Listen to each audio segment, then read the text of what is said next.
जालन्यातल्या भोकरदनमध्ये आज शेतकरी आक्रोश मोर्चा निघेल। ओला दुष्काळ जाहीर करा या प्रमुख मागणी करता हा मोर्चा निघणार आहे।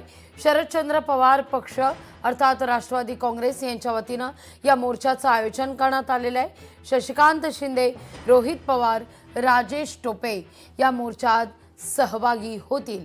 अधिक माहिती घेण्याकरता थेट जाते आपले प्रतिनिधी सचिन बडे यांच्याकडे। सचिन, गेले अनेक दिवस खरं तर हा मुद्दा सातत्यानं गाजताना दिसतोय।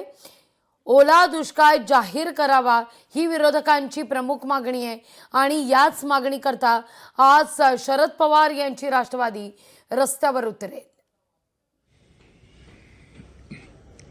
मराठवाड्यामध्ये मागील अनेक दिवसांपासून जोरदार पाऊस झाला आहे, त्यामुळे शेतकऱ्यांचं प्रचंड नुकसान झालेलं आहे।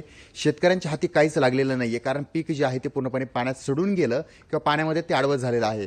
त्यामुळे शेतकऱ्यांना सरसकट कर्जमाफी देण्यात यावी आणि या ठिकाणी सरसकट ओला दुष्काळ जाहीर करावा, कुठल्याही प्रकारची नियम लावू नयेत या मागणीसाठी राष्ट्रवादी शरदचंद्र पवार पक्षाच्या वतीनं जालना या ठिकाणी 11 वाजेपासून मोर्चा सुरू करण्यात येत आहे। या मोर्चामध्ये प्रदेशाध्यक्ष शशिकांत शिंदे, माजी मंत्री राजेश टोपे आणि आमदार रोहित पवार हे देखील सहभागी होणार आहेत आणि यांच्या माध्यमातून शेतकऱ्यांच्या ज्या काही व्यथा आहेत, जे काही वेदना आहेत, ते म्हणजे कुठेतरी नुकसान भरपाई देण्यात यावी आणि दिवाळीच्या आधी जर नुकसान भरपाई दिली तर कुठेतरी दिवाळी साजरी करता येऊ शकते। मात्र जर शेतकऱ्यांच्या खिशामध्ये पैसेच नसतील तर मग तो दिवाळी साजरी करणार कशी, असा देखील प्रश्न उपस्थित केला आहे। त्यामुळे सरकारला यावर धारेवर धरण्याचा प्रयत्न जो आहे तो विरोधकांनी केलेला आहे आणि छत्रपती संभाजीनगरमधून शशिकांत शिंदे थोड्याच वेळात निघतील आणि ते सुद्धा आपली भूमिका जी आहे ती मांडतात, कारण या ठिकाणी आता कुठेतरी मोबदला जो आहे तो शेतकऱ्यांना मिळायला हवा। आणि दुसरीकडे शशिकांत शिंदे जे आहेत ते स्वतः पाहणी काही दिवसांपूर्वी त्यांनी केलेली होती, त्यांनी स्वतः बांधावर जाऊन पाहणी केलेली आहे। त्यामुळे त्यांची हीच भावना आहे की आता कुठल्याही प्रकारे कुठेही न थांबता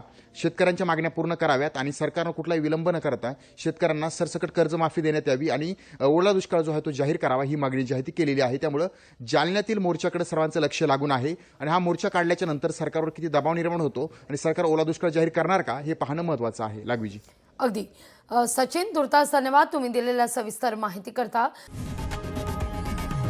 लोकशाही मराठी ऐका, पहा, जागरूक रहा।